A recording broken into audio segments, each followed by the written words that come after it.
Halo, selamat siang untuk warga RT 001. Kali ini saya kembali menyapa teman-teman atau warga-warga RT 01. Namun di video kali ini saya tidak berdua, saya tidak punya teman ngobrol karena saya lagi pengen sendiri. Jadi cukup berinteraksi dengan penonton saja.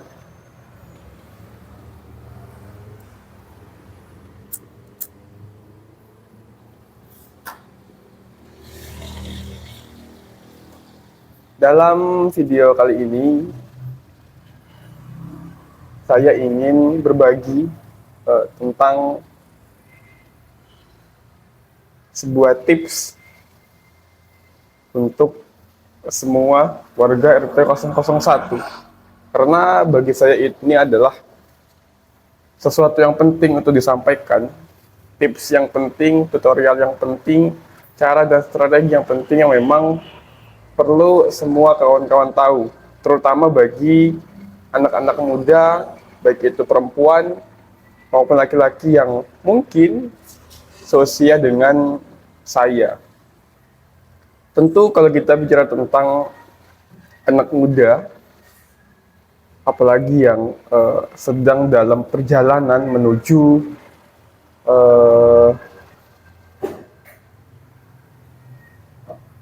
puncak dari apa yang dia cita-citakan, baik itu tentang kehidupan berkeluarga, menjadi sebuah rumah tangga, baik itu tentang keinginan material, seperti mungkin pengen punya rumah, pengen punya kendaraan, pengen punya usaha, dan lain sebagainya.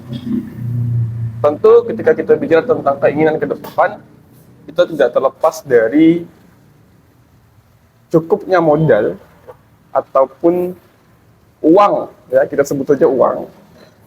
Maka tidak mungkin kita bisa punya modal yang cukup, punya uang yang cukup apabila sejak hari ini kita tidak punya simpanan untuk bisa mencukupi atau mencapai puncak pendakian atas cita-cita yang kita inginkan.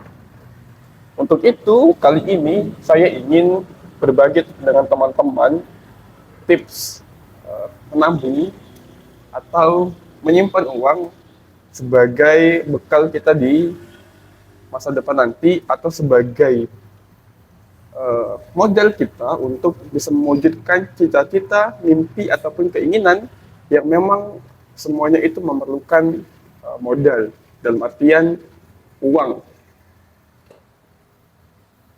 Jadi ada beberapa tips yang menurut saya ini relate atau perlu saya sampaikan dengan teman-teman, karena ini berangkat dengan pengalaman saya pribadi ketika menabung atau ketika saya mencari sumber referensi dari berbagai media, baik itu media berinteraksi secara langsung dengan teman-teman ataupun orang-orang tua, atau ketika saya membuka situs-situs yang memang menyediakan tutorial-tutorial atau tips-tips untuk menabung dengan baik, dengan benar, dan dengan tepat. Yang pertama, tipsnya adalah tentukan tujuan menabung. Jadi ketika hari ini kita bekerja atau kita mendapatkan sumber penghasilan, ketika kita ingin menyisihkan sedikit uang yang kita simpan untuk bekal kita di masa depan, tentu kita mesti punya tujuan. Uang yang kita simpan ini mau digunakan untuk apa? Kan tidak mungkin kita menyimpan uang, kita simpan, tapi kita tidak punya tujuan, uang ini untuk apa? Maka ketika kita tidak punya tujuan, kita tidak punya motivasi untuk menyisihkan sedikit ataupun banyak uang dari hasil kita bekerja, sehingga kita tidak punya spirit ataupun bahan bakar untuk terus memotivasi kita dan mendorong kita untuk bisa menabung dengan cermat dan secara berkelanjutan. Begitu, tips yang pertama adalah tentukan tujuan menabung itu untuk apa. Entah itu untuk membeli rumah, entah itu untuk membeli kendaraan, entah itu untuk menikah dan lain sebagainya. Artinya tujuan dalam artian tujuan yang positif, yang bermanfaat bagi kita, yang memang itu menjadi sesuatu hal yang memang harus dicapai oleh uh, seorang anak muda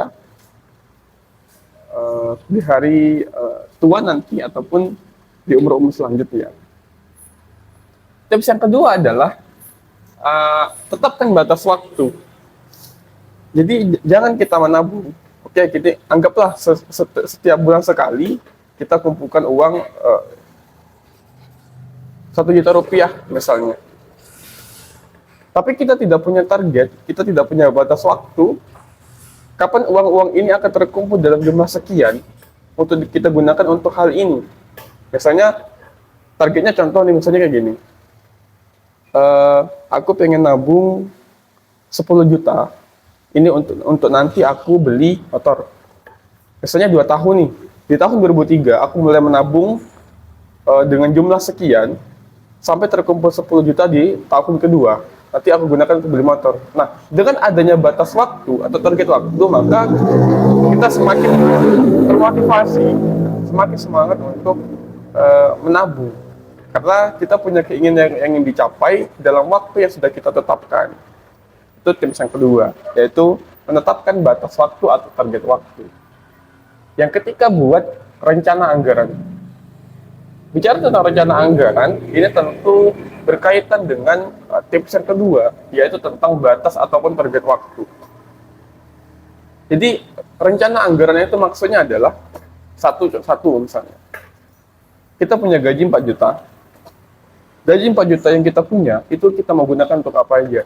Misalnya untuk jajan, untuk jalan-jalan, untuk orang tua, untuk adik kita, dan untuk nabung.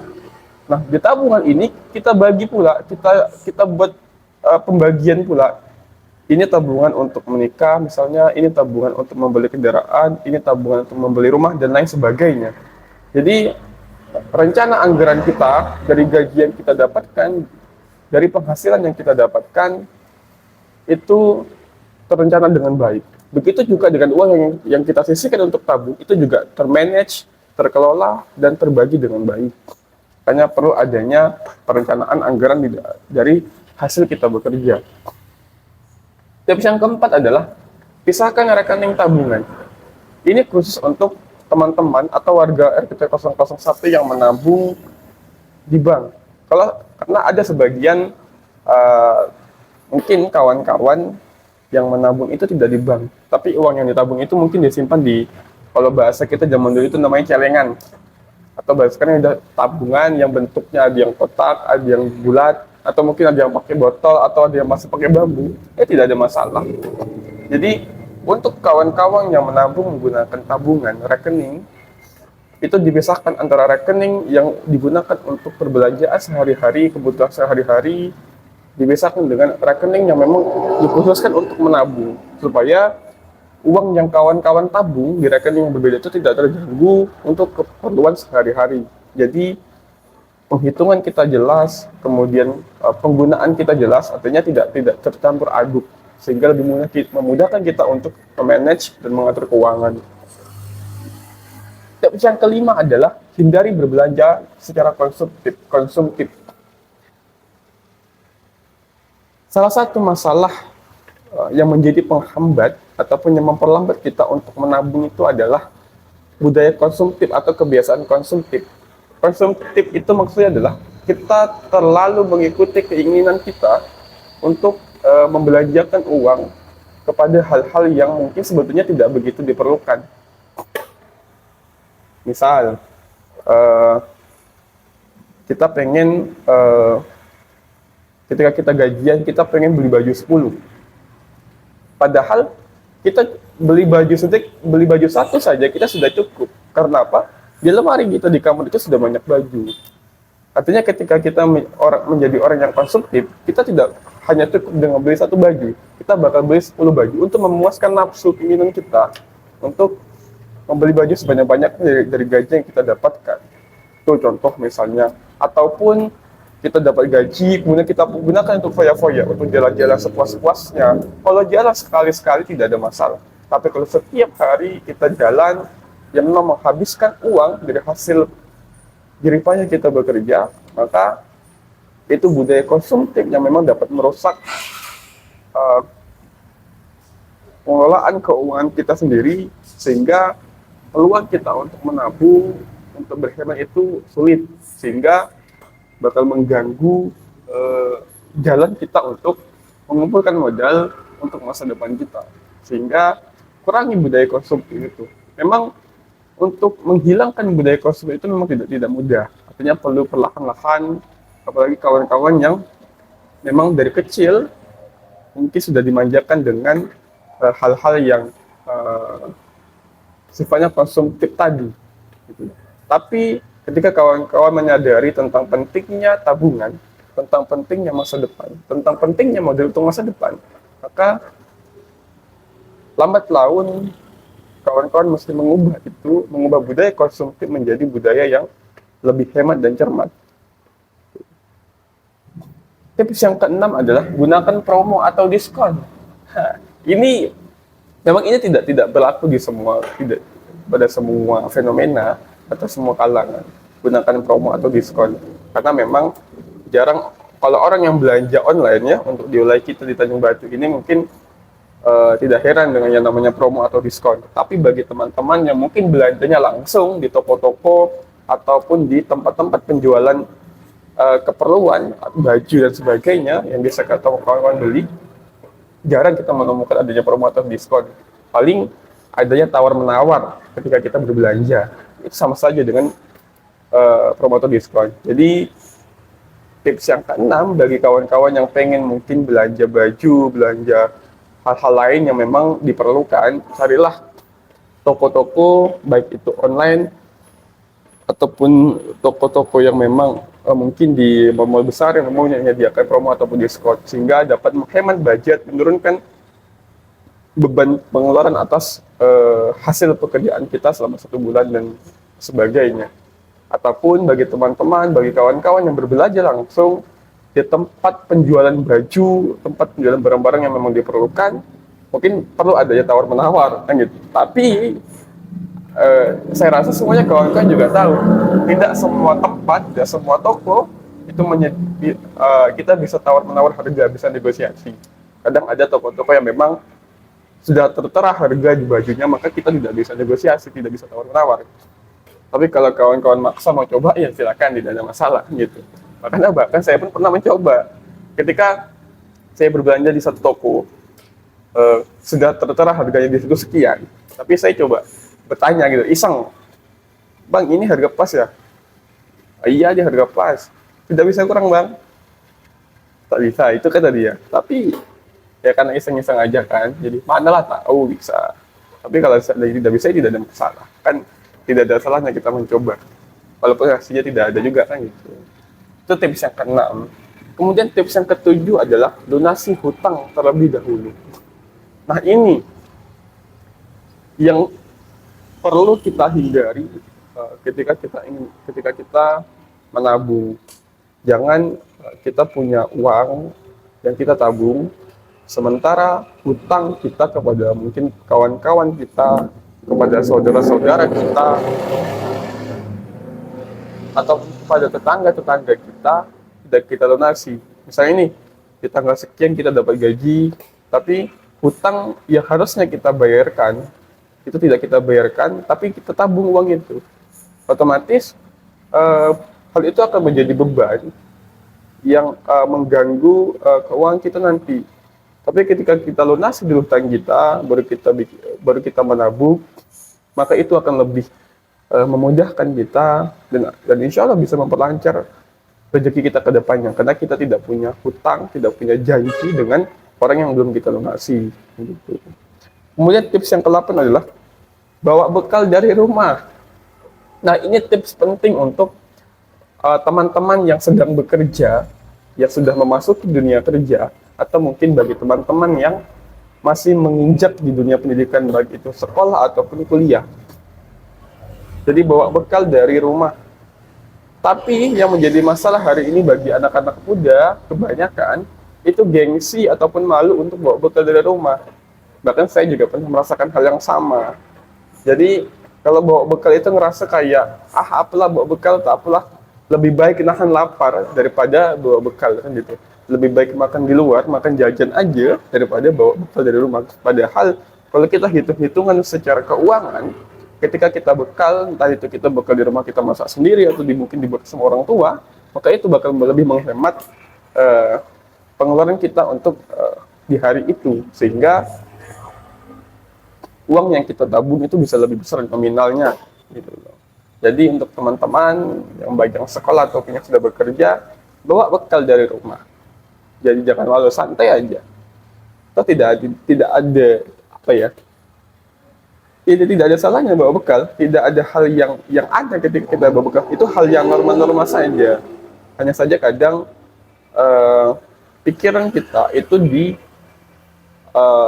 suntikan dengan hal-hal yang mungkin kita anggap sebagai apa ya, pemikiran yang manipulatif gitu. Seolah-olah ketika kita membawa bekal itu jadinya ngerasa malu, kemudian ngerasa apa sih bawa bekal itu, padahal ya biasa-biasa saja, normal-normal saja gitu. Nah, kemudian tips yang ke-9 adalah pertimbangkan melakukan investasi. Nih, pernah kejadian di tahun lalu itu, waktu saya masih kuliah. Jadi ketika lagi booming-boomingnya, lagi trending-trendingnya investasi, baik itu investasi di kripto, investasi di forex dan lain sebagainya. Jadi bicara tentang trading ataupun investasi ke dunia usaha perusahaan. Jadi sebelum kawan-kawan sebenarnya tidak ada masalah ketika kita berinvestasi apapun bentuknya. Tapi yang perlu menjadi pertimbangan adalah ketika kita berinvestasi kepada satu perusahaan atau satu mode investasi, makanya perlu kita pertimbangkan barang ini betul atau tidak, bodong atau tidak. Karena banyak teman-teman di luar sana yang tertipu investasi bodong di sekian modal yang mereka setorkan tiap bulannya ataupun modal awal yang mereka setorkan, tapi tidak membuahkan hasil. Padahal iming-iming di awal ketika mereka investasi sekian, maka mereka bakal mendapatkan untung sekian. Tapi ternyata setelah mereka berinvestasi berjalan berbulan-bulan, tidak ada satu uang pun yang kembali. Jadi hati-hati bagi teman-teman yang ingin berinvestasi. Kemudian tips yang ke-10 adalah mencari penghasilan tambahan.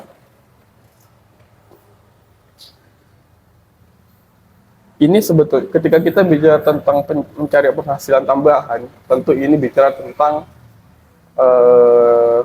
menambah waktu kita bekerja, mengurangi ataupun memakan tenaga kita, memakan waktu kita dan lain sebagainya. Jadi untuk teman-teman yang memang punya motivasi tinggi untuk menabung, untuk mengumpulkan modal, untuk persiapan di hari tua ataupun di masa depan, untuk mewujudkan cita-cita, impian dan rencana-rencana ke depannya, jangan mengandalkan tabungan itu hanya dari satu sumber penghasilan. Jadi supaya lebih optimal lagi tabungan yang kawan-kawan kumpulkan, maka mesti ditambah dengan kawan-kawan mencari pekerjaan yang lain. Entah misalnya bagi kawan-kawan yang mungkin bekerja di dunia perusahaan ataupun di pemerintahan, mungkin bisa mencari penghasilan lain dengan ya mungkin berjualan ataupun membantu pekerjaan-pekerjaan lain yang memang bisa dikerjakan di sisa waktu kawan-kawan setelah bekerja, setelah kawan-kawan melakukan pekerjaan yang utama. Memang ini bukan hal yang mudah, karena tentu itu bakal menguras tenaga kita, bakal menguras pikiran kita, bakal memakan waktu kita, bakal mengurangi waktu istirahat kita. Tapi percayalah, ketika kita punya semangat dan motivasi yang tinggi untuk mewujudkan hal-hal yang positif, hal-hal yang baik untuk masa depan kita, maka insya Allah semua itu bakal membuahkan sesuatu hal yang baik. Yang penting niat kita benar, niat kita tidak salah, dan kita lakukan dengan cara yang benar. Oke, mungkin ini tips dari saya. Tentu tips ini berangkat dari pengalaman saya, baik itu pengalaman yang saya lakukan secara langsung, ataupun pengalaman yang saya lihat dari orang lain, ataupun pengalaman yang pernah saya baca dari berbagai sumber, baik itu media online, baik itu media offline dan lain sebagainya. Terlepas dari ini relate atau tidaknya, sesuai atau tidaknya dengan kepribadian ataupun kehidupan kawan-kawan, tapi setidaknya pasti di antara 10 poin, 10 tips yang saya bagikan, ada tips-tips yang memang ini sesuai dengan teman-teman, sesuai dengan warga RT 001. Oke, sekian tips yang bisa saya berikan pada hari ini. Dan tentu ini adalah video terbaru saya, karena sebelumnya ketika saya membuat video yang saya publish, yang saya share di YouTube, saya selalu berbincang ataupun ngobrol dengan teman. Kemarin ada dengan tetangga, ada dengan rekan kerja dan lain sebagainya.